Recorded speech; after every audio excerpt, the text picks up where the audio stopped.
overarching, not just in the MCU, but in all sorts of different films, and then sharing the screen with them. You know, they're all such nice people, and it doesn't feel like you're stepping into their world. It feels like you're stepping into sort of like this family-orientated kind of like soap opera. It's really strange. So for me, like working with Sam Jackson and Jake Gyllenhaal, I've always said, like every interview, like if you could work with anyone, who would you work with? I've always said Jake Gyllenhaal, and now he's like one of my best buds. So it's been a really, really crazy ride, and I'm so lucky at the age of 23 that I've got to work with all the people I've wanted to work with, and I just look forward to the future and to find out who else I get to share the screen with.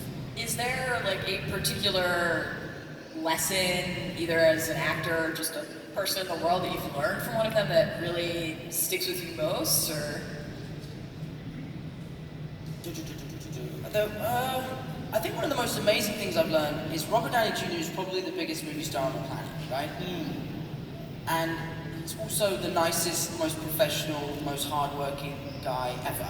Which is nice to see someone be at the top of their game and not be a dick. Like he's on set, he knows every crew member's name, he's always on time, he works really hard, he knows his lines, and he just is an absolute like stand-up, super, super, super nice guy, and to see someone be at the top and be a nice guy is really, really special. And then, that's awesome. The actors, obviously, those are people that we all have the pleasure of getting to see and, to the extent that it's possible, learning about and getting familiar with. But then, part of what's amazing about these movies is that it's such a colossal machine. There's so many people who are working tirelessly behind the scenes in various different capacities to make this happen. So what about all those people that you've gotten to work with too? Like, is there something that you've learned from them that really sticks with you, or how has being exposed at such a young age to that level of movie making changed how you think about or understand the industry? It definitely spoils you. It definitely does, because you get the chance to work with the best of the best. You know, we're working on these film sets, there's 500 people on set, and then you go to a small indie people, and then there's 20 people on set, right? And you're like, where is everybody?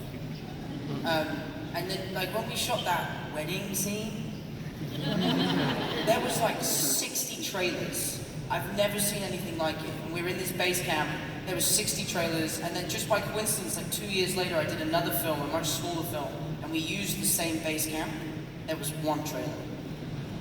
One trailer. I went from 60 to 1. I didn't have 60 trailers, that was ridiculous. It was for everyone. But it's really interesting to see the way different films are made, but no film is made like these Marvel Sony movies. I mean, they are an absolute behemoth, and we get to work with the best of the best. The stunt crew that I work with, George Cottle's team, they are hands down the greatest. Like, they can do anything, and they do it safely, which my mum loves. On the first film, do you remember the sequence in the first film where I'm chasing the guys through the neighborhood and I'm like flipping on the roof? So that night, I was in the suit for like 11 hours or something like that. And it was my first movie, and I didn't want to take off the suit. I wanted everyone to know I was a trooper. And then I told my mum, I was like, I had a really tough day today, Mom. I was in the suit for 11 hours. And then the next day, Eric Carroll, the producer, was like, hey man, how are your kidneys? Fine. I don't know. Why? He was like, well, your mom called. He was like, you need to make sure we give you frequent toilet breaks. And right along, I was like, Mom, thank you so much. Frequent toilet breaks.